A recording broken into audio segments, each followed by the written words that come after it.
እስኪ አንድ ሐሳብ ላካፍላችሁ።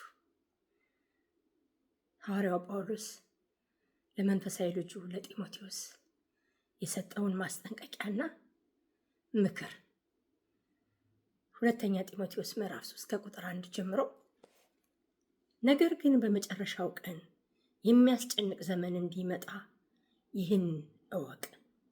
ሰዎች ራሳቸውን የሚወዱ ይሆናሉና፣ ገንዘብን የሚወዱ፣ ትምክህተኞች፣ ትዕቢተኞች፣ ተሳዳቢዎች፣ ለወላጆቻቸው የማይታዘዙ፣ የማያመሰግኑ፣ ቅድስና የሌላቸው፣ ፍቅር የሌላቸው፣ እርቅን የማይሰሙ፣ ሐሜተኞች፣ ራሳቸውን የማይገዙ፣ ጨካኞች፣ መልካም የሆነውን የማይወዱ፣ ከዳተኞች፣ ችኩሎች፣ በትዕቢት የተነፉ፣ ከእግዚአብሔር ይልቅ ተድላን የሚወዱ ይሆናሉ።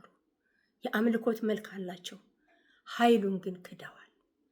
ከነዚህ ደግሞ ራቅ እያለ ያስጠነቀቀዋል ሐዋርያው ጳውሎስ። ነገር ግን የሚመክረው ምክር ደግሞ አለ ጢሞቴዎስ እንዲያደርገው።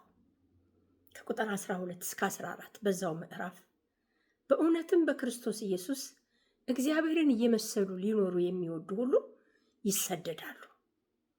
ነገር ግን ክፉዎች ሰዎችና አታላዮች እያሳቱና እየሳቱ በክፋት እየባሱ ይሄዳሉ። አንተ ግን በተማርክበትና በተረዳህበት ነገር ጸንተህ ኑር፣ ከማን እንደተማርከው ታውቃለህና እያለ ይመክረዋል። ወገኖች፣ ይሄ ለትምህርታችን ተጽፏል። ዛሬ ጢሞቴዎስ እኛ ነን። የእግዚአብሔር ቃል ይመክረናል። የመጀመሪያው ስለ መጨረሻው ዘመን ምልክት ያነበብኩላችሁ የመጨረሻው ዘመን መሆኑን የምናረጋግጥበት አንዱ በዙሪያችን በዓለም ላይ እንደዚህ አይነት ሰዎች ናቸው አሁን በብዛት የምናገኛቸው። ይሄ የዘመኑን ማለቅ ያሳየናል።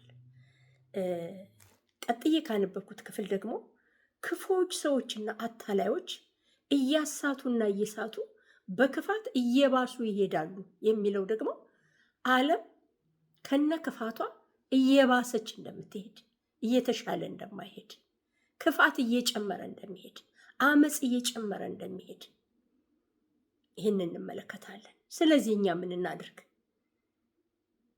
በክርስቶስ ኢየሱስ እግዚአብሔርን እየመሰልን እንድንኖር ጳውሎስ ይነግረናል። በክርስቶስ ኢየሱስ እግዚአብሔርን እየመሰልን ለመኖር ስንወስን ግን እንደምንሳደድ ይነግረናል። ዓለም ታሳድደናለች። ምክንያቱም መንገዳችን የተለያየ ነው። ስለዚህ በየትኛውም መንገድ ብንሄድ ከዓለም ጋር ልንመሳሰል አንችልም። እኛ ወደ ጽድቅ ኢየሱስን ወደ መምሰል ስናድግ፣ ዓለም ደግሞ በክፋት በአመፅ ታድጋለች። መንገዳችን አይገናኝም። ስለዚህ ይለዋል መጨረሻ ላይ አንተ ግን በተማርክበትና በተረዳህበት ነገር ጸንተህ ኑር፣ ከማን እንደተማርከው ታውቃለህና። ጳውሎስ ለፊልጵስዩስ ሰዎች በምዕራፍ 1 ቁጥር 30 ላይ እንደዚህ ይላቸዋል። ስለ እርሱ መከራ ደግሞ ልትቀበሉ እንጂ በእርሱ ልታምኑ ብቻ አይደለም ይላል። በክርስቶስ ኢየሱስ ስናምን እንድናምን ብቻ አይደለም፣ በስሙ መከራ እንደምንቀበል መጽሐፍ ቅዱስ ይነግረናል። ስለዚህ ወገኖች፣ ይሄ ዘመን እጅግ ክፉ ዘመን ነው።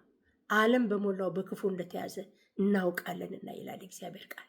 ስለዚህ በጽድቅ እግዚአብሔርን እየመሰልን እንድንኖር፣ ስደትም ቢኖር፣ መከራም ቢኖር፣ አለመቀበልም ቢኖር፣ መገፋትም ቢኖር፣ ነገር ግን ኢየሱስ ክርስቶስን አምነን መከራ ብንቀበልም ክብር ስለሚጠብቀን ኢየሱስ ክርስቶስ በቅርብ ስለሚመጣ ስለሚወስደን የክብሩ ተካፋዮች ስለምንሆን ጸንተን እምነታችንን እንድንጠብቅ ይመክረናል ጳውሎስ በዚህ ቦታ። አንተ ግን፣ አንቺ ግን፣ እኔ ግን በተማርንበትና በተረዳንበት ነገር ጸንተን እንኑር፣ ከማን እንደተማርነው እናውቃለንና። ጌታ ኢየሱስ በቅርብ ይመጣል።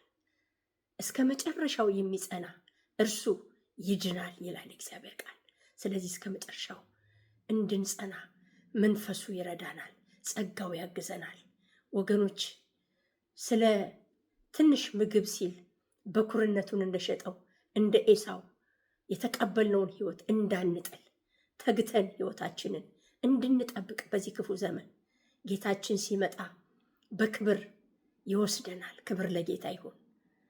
አመሰግናለሁ ስለሰማችሁኝ።